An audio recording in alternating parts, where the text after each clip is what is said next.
My name is Jessica. I live in Michigan. I am 32 years old, and I was diagnosed with Classical Homocystinuria at the age of 5. My delayed diagnosis resulted in life-changing complications like dislocation of my lenses in my eyes, debilitating joint pain and stiffness, and low range of motion. Over the years, I've done lots of physical and occupational therapy trying to manage these issues. At 5 years old, I had to change my diet to 2 grams of protein a day, which was devastating for a little girl who was trying to make sense of the new word homocystinuria meant for her. My current treatment for HCU is a low-protein diet of 10 to 15 grams protein per day, a medical formula supplement that I take in pill form, and B6. I am unable to take betaine, which is commonly prescribed to patients with HCU because I am allergic to it. At 5 years old, managing homocystinuria is complicated by the fact that I had been diagnosed with 2 other serious medical conditions, diabetes as well as MCAS or mast cell activation syndrome. Both conditions have made compliance with my current treatment incredibly complicated. For one, I have tried many different medical formulas, but due to my diagnosis of MCAS, which causes me to have very severe reaction or adverse reactions to certain foods, drinks, and medicine, I developed severe allergies to some of them. After drinking them, I'd vomit and break out in hives.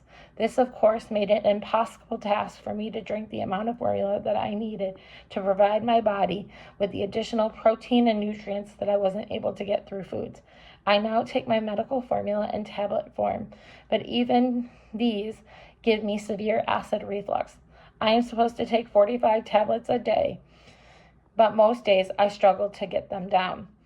When I can't take a sufficient amount of formula, it leaves me feeling anxious and worn out. I see a therapist trying to manage my anxiety, but I've not been able to find a medication for my anxiety that I haven't been allergic to. As I have mentioned, I'm supposed to stick to no more than 15 grams of protein a day to keep my homocysteine levels down. While this is a big enough challenge in itself, having diabetes makes sticking to a low-protein diet an almost impossible task.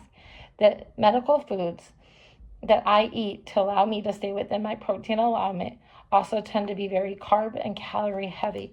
Trying to maintain a healthy blood sugar and that's not going to make me pass out and stay within the restrictions of the diet is a constant struggle. How am I supposed to maintain a healthy weight and keep my diabetes in check when my treatment for HCU consists of so many carbs and calories? It's an everyday struggle, and there are days when it all proves to be too much, and I find myself falling short of compliance. I know this puts me at risk for serious complications like blood clots, strokes, and additional eye issues, and among other things, and this sends me into my already anxiety into high gear.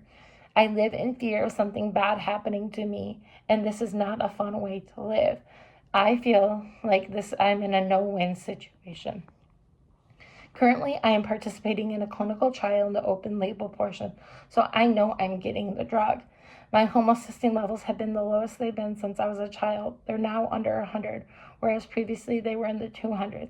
I feel like a new person, more energy, less fatigue, and much more able to manage my anxiety. At a certain point, my clinical trial went from being completely in person to virtual, and this has presented some challenges, especially considering my visual impairments. Appointments that were supposed to last 1 to 2 hours have lasted closer to 7 to 10. Despite these challenges, I participate because I want to see a new drug approved and become available for the HCU community. My dream treatment would be a once-a-month injection that lowers homocysteine levels. I also wish there was a way to monitor homocysteine levels from home, similar to the way diabetes monitor their sugar. I feel that being able to monitor my levels from home on a more consistent basis would allow me greater control of my disorder.